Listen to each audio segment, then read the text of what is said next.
আমি এখন মাননীয় সদস্য জনাব মোহাম্মদ শফিকুর রহমান চাঁদপুর ৪ কে তার বক্তব্য রাখার আহ্বান জানাচ্ছি। আপনার সময় ২০ মিনিট।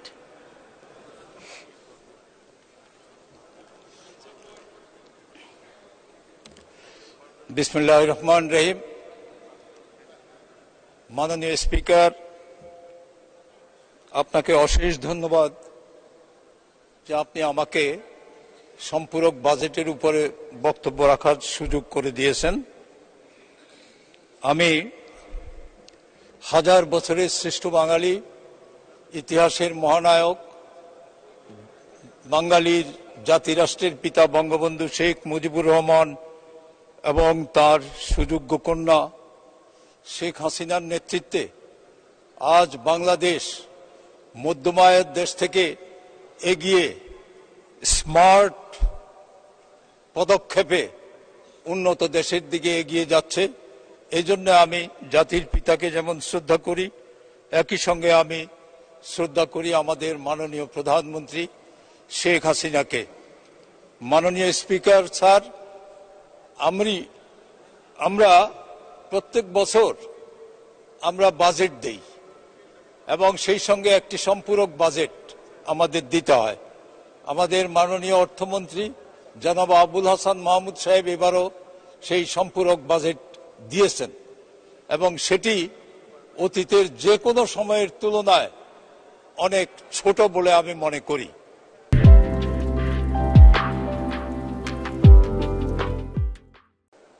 আমি এই বাজেটের বক্তৃতায় যাওয়ার আগে আমি প্রথমেই আরো শ্রদ্ধাভরে স্মরণ করছি বঙ্গমাতা বেগম ফজিলতুন্নেসা মুজিব সহ 1975 সালের 15ই আগস্ট যে নারকীয় ঘটনা ঘটানো হয়েছে, যারা শাহাদাত বরণ করেছেন, আমি সবার প্রতি শ্রদ্ধা জানাচ্ছি, তাদের রুহের মাগফিরাত কামনা করছি। আমি শ্রদ্ধা জানাচ্ছি জাতীয় 4 নেতাকে, যারা বঙ্গবন্ধু গ্রেফতার হওয়ার পর আমাদের মুক্তিযুদ্ধ পরিচালনা করেছেন। সেই জাতীয় 4 নেতাকে আমি শ্রদ্ধাভরে স্মরণ করছি। আমি শ্রদ্ধাভরে স্মরণ করছি মুক্তিযুদ্ধের 30 লক্ষ শহীদ এবং প্রায় 5 লক্ষ মা বোন, নির্যাতিত মা বোনকে। এখানে আমি একটা কথা বলতে চাই, আমি প্রায় শুনি এই পার্লামেন্টও অনেকে কেউ বলে থাকেন আমাদের 30 লক্ষ শহীদ ও 2 লক্ষ বা 3 লক্ষ মা বোনের ইজ্জতের বিনিময়ে। এই বিনিময় শব্দটির উপর আমার আপত্তি আছে। এটি একটি বাণিজ্যিক শব্দ।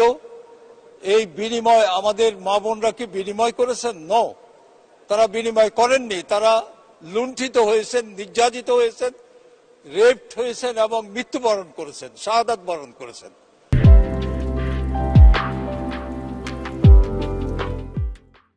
কাজে এই বিনিময় শব্দটি বলাটা ঠিক হবে না। আমি সেই কথাটা বলতে চাই। এখানে আমার মূল আলোচনায় আমি বলবো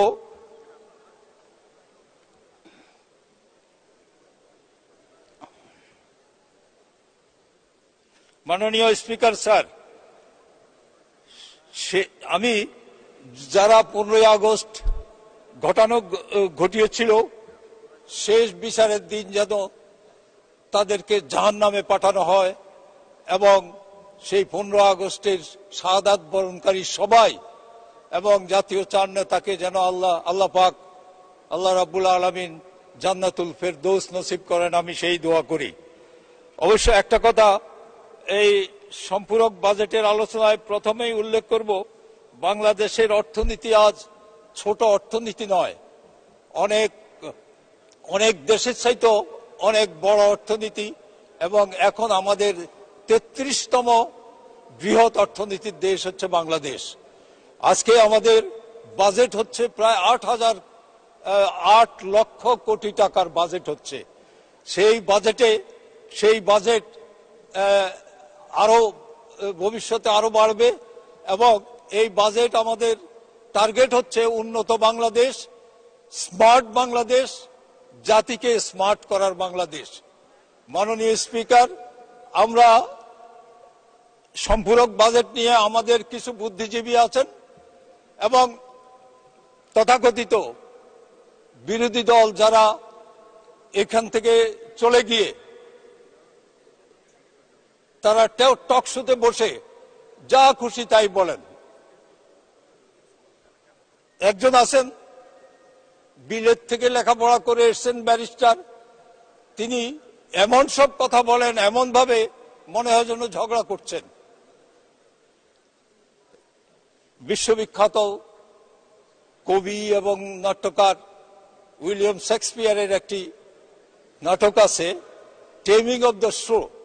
এটা আমাদের প্রফেসর ডক্টর মনির চৌধুরী স্যার এটার বঙ্গানুবাদ করেছিলেন মুখরা রমণী বশীকরণ। আমার মনে হয় তাকে সেই নাটকটি একটু দেখানো দরকার। আর সবচেয়ে বড় কথা হলো, যার মুখে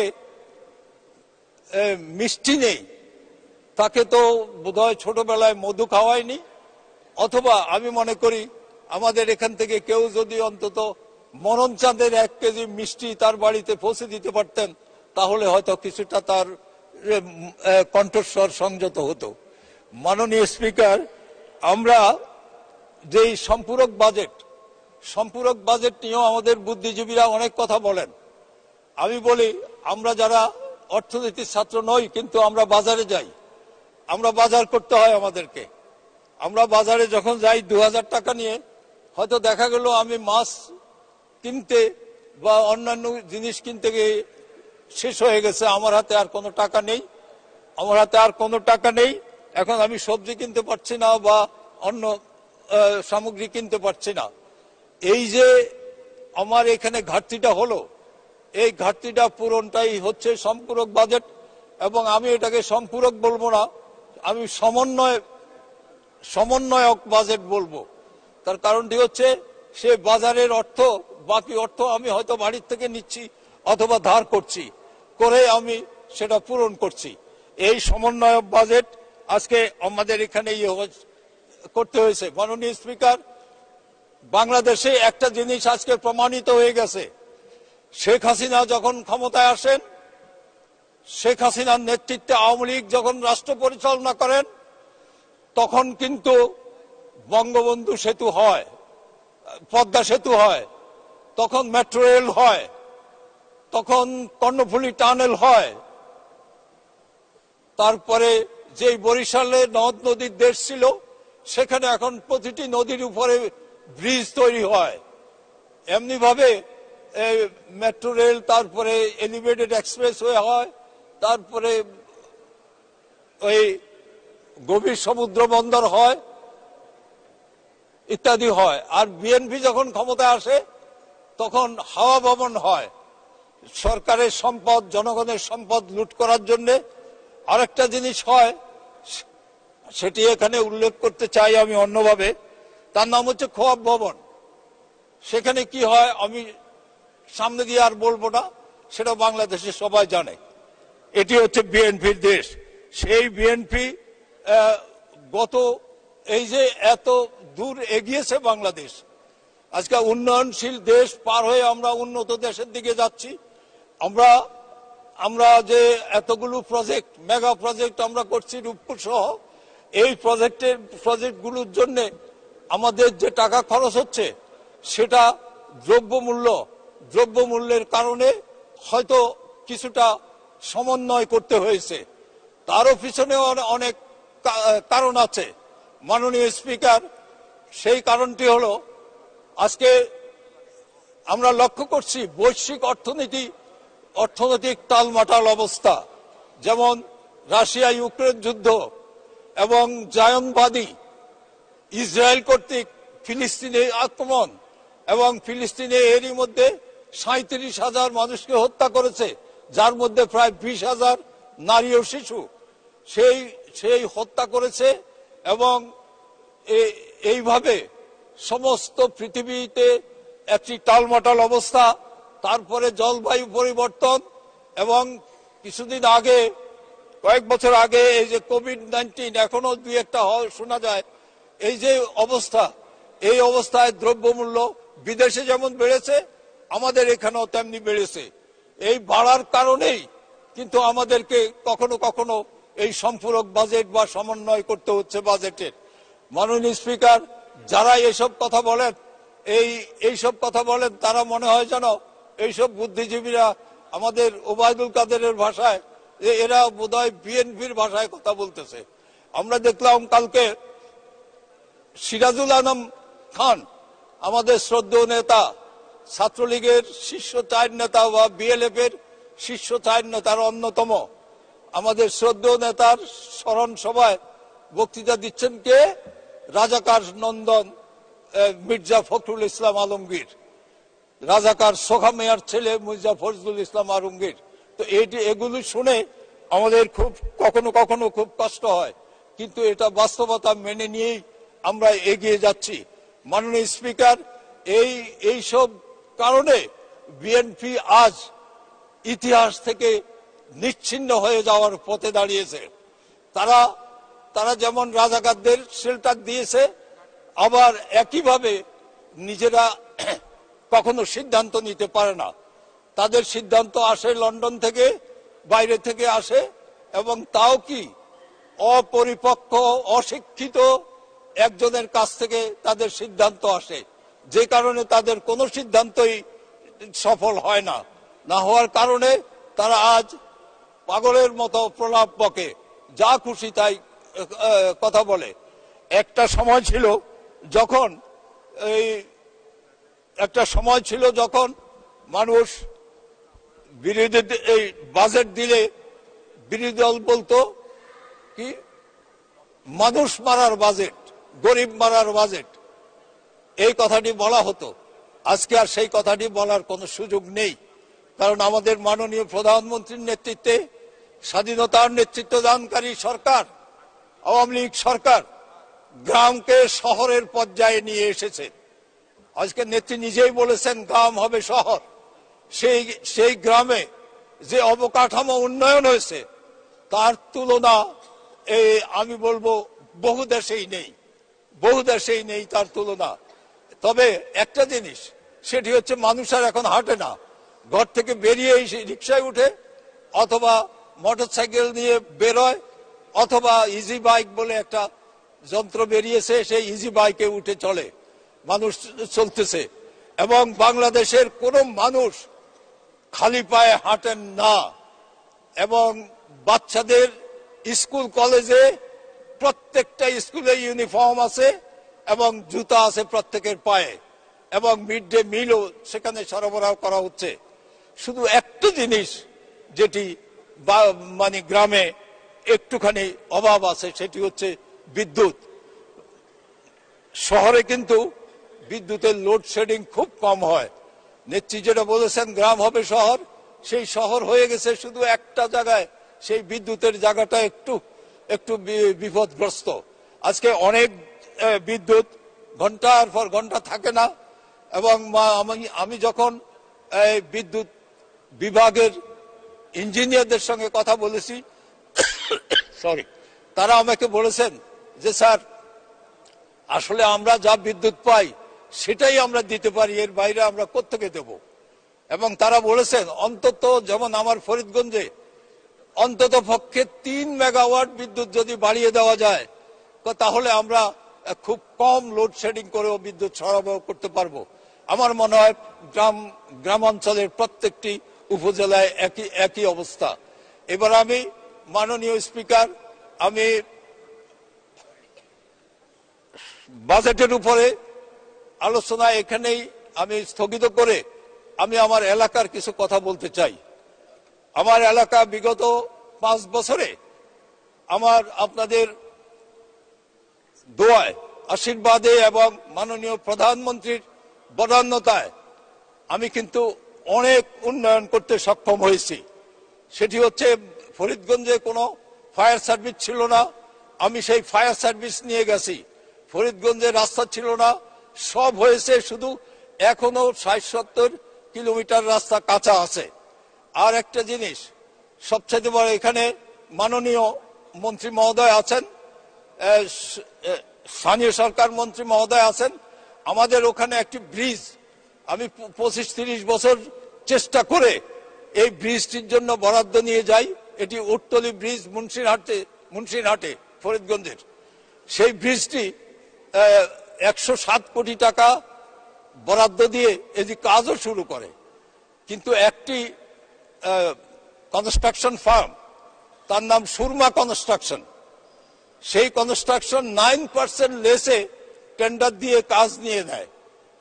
আমি বলেছিলাম যে 9% লেসে নিয়ে কাজ নেয় সে কিন্তু কাজ করবে না। আমি অনুরোধ করেছিলাম মাননীয় মন্ত্রী মহোদয়কে তাকে কাজ না দিয়ে, কিন্তু মন্ত্রী মহোদয়ের হাত তো বাঁধা, তিনি লোয়েস্টকে কাজ দিতেই হবে। তারপরে সেই লোকটি কি করলো, কাজ শুরু করলো, করে করে একটা ফাইলিং করেই বড় অঙ্কের একটি টাকা নিয়ে সে চলে গেল, সে আর কাজ করে না। যখন আমি এটা আবার অভিযোগ উত্থাপন করলাম, তখন ইঞ্জিনিয়ার সাহেব পরিদর্শন করলেন, করে এসে এটাকে কাজ তার কন্ট্রাক্ট বাতিল করে দিলেন। এখন সেই কন্ট্রাক্টর হাইকোর্টে রিট করে এখন আটকে রেখেছে সবকিছু। মাননীয় স্পিকার, আমি অত্যন্ত দুঃখের সঙ্গে বলতে পারি যে গ্রামাঞ্চলে উন্নয়ন কন্ট্রাক্টরদের হাতে জিম্মি, এই জিম্মি অবস্থা থেকে কিভাবে মুক্ত হবে আমি জানি না। এবং একই সঙ্গে এই যে গ্রামাঞ্চলের যে প্রশাসন আছে, এই প্রশাসন আর ওই কন্ট্রাক্টর, এদের মধ্যে একটা যোগ সাজস আছে। এরা কমিশন খায়, কমিশন খেয়ে তারপরে তারা এইভাবে কাজকে ইয়ে করে। আজকে আমি আমার এলাকায় আমি সেই ব্রিজটি পুনরায় যত দ্রুত সম্ভব হাইকোর্ট থেকে বের করে নিয়ে যাতে ব্রিজটি করা হয়। এখানে রফিক ভাই আছেন, হাজীগঞ্জের সঙ্গে এই ব্রিজটি খুব উপকারী, সেই রফিক ভাইও জানেন খুব ভালো করে। আমি দাবি করব মাননীয় মন্ত্রী যেন এই হাইকোর্টে মামলাটি ফেস করে যাতে দ্রুত সময়ে এই ব্রিজটি সম্পন্ন করেন। আমি আরেকটি, এই ডাকাতিয়া নদী কিন্তু একেবারেই এই স্কেলিটন হয়ে গেছে। দুই পাশের মানুষ, এক পাশে ইট ভাটা, আরেক পাশে কৃষি জমি, তারা ঠেলতে ঠেলতে ডাকাতিয়া নদীকে অনেক ছোট করে ফেলছে। এই ডাকাতিয়া নদী ছিল একসময় মাছের ট্রেজার, বিশেষ করে গলদা চিংড়ি এবং কার্প জাতীয় যত মাছ, এইসব মাছের ট্রেজার ছিল এই ডাকাতিয়া নদী।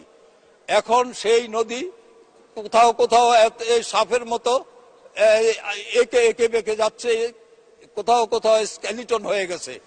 আমি সেই ডাকাতিয়া নদী সরকার, আজকে মাননীয় প্রধানমন্ত্রী জননেত্রী শেখ হাসিনার সরকার অনেক জায়গায় খনন কাজ শুরু করেছেন। আমি সেই ডাকাতিয়া নদী খননের জন্য আমি একটু দাবি জানাচ্ছি। একই সঙ্গে আমি বলবো ডাকাতিয়া এখন কচুরিপানা একদম ভর্তি, তো এটার উপরে একটা প্রজেক্ট নেওয়া যায় কিনা সেই ব্যবস্থাটা করার জন্য আমি আপনার মাধ্যমে সংশ্লিষ্ট মন্ত্রণালয়কে অনুরোধ জানাচ্ছি। মাননীয় স্পিকার স্যার, আমি একদম প্রত্যন্ত অঞ্চল ছিল এক সময়, এখন আর সেটা প্রত্যন্ত অঞ্চল নেই। আমার ওখানে গত টার্মে 103টি প্রাথমিক বিদ্যালয় আমরা বিল্ডিং পেয়েছি, এবং কিন্তু আমাদের কিছু বিল্ডিং, এই মাধ্যমিক পর্যায়ের বিল্ডিং অনেক জায়গায় হয়নি। আমি শিক্ষামন্ত্রী মহোদয় এখানে আছেন, আমি তাকে অনুরোধ করব যে আমার ওখানে আমি তার সঙ্গে দেখা করে আমি কিছু নাম দেব যাতে ওইসব মাধ্যমিক বিদ্যালয়ে অন্তত একটা করে বিল্ডিং দেওয়া হয়। আবার কিছু মাদ্রাসা আছে যেগুলো সত্যি কথা বলতে কি আমার ফরিদগঞ্জে কিন্তু রাজাকারের সংখ্যা কিন্তু খুব কম, কিন্তু আলেমের সংখ্যা অনেক বেশি, পীর সাহেবদের সংখ্যা অনেক বেশি। পীর সাহেবরা সব আমাদের সমর্থন করেন, তো তাদের কিছু মাদ্রাসা আছে, সেই সব মাদ্রাসাগুলোর নামও আমি দেব মাননীয় মন্ত্রী মহোদয়কে, তিনি যেন সেই মাদ্রাসাগুলোতেও কিছু বিল্ডিং দিয়ে দেন। মাননীয় স্পিকার, স্মার্ট বাংলাদেশের জন্য যে জিনিসটি বড় দরকার সেটা হচ্ছে স্মার্ট জনগোষ্ঠী বিনির্মাণ করা। সেই স্মার্ট জনগোষ্ঠী বিনির্মাণ করতে হইলে প্রথমেই দরকার শিক্ষা, তারপরে দরকার হচ্ছে শিক্ষিত মানুষকে সেমিনার সিম্পোজিয়ামের মাধ্যমে স্মার্ট শব্দের অর্থ তার বিশ্লেষণ করে বোঝাতে হবে। আমরা আমরা শিক্ষার যে অবস্থা, মাঝে দিয়ে শিক্ষার অবস্থা খুব ভালো ছিল না, এখন আবার একটু একটু হাঁটি করে শুরু হয়েছে। আমি শিক্ষার দিকে নজর রাখতেছি। আমি এই যে এইখানে আরেকজন নতুন সদস্য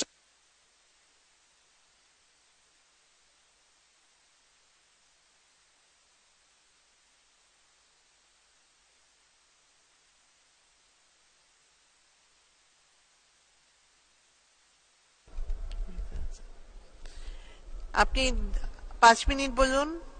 জি জি, থ্যাংক ইউ মাননীয় স্পিকার। তো আমি সেই সুমন সাহেব কখনো কখনো তার তথ্যের ঘাটতি থাকে।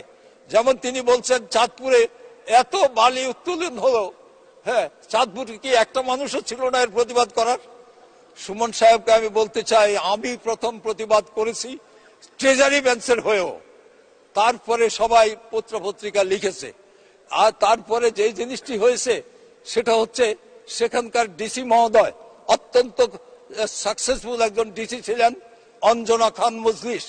তাকে চাঁদপুর থেকে 2য় গ্রেডের অ্যাডমিনিস্ট্রেটিভ জেলা কি যেন এই হ্যাঁ আচ্ছা নাম বলার দরকার নেই বলছে, তো সেইখানে তাকে বদলি করা হয়েছে।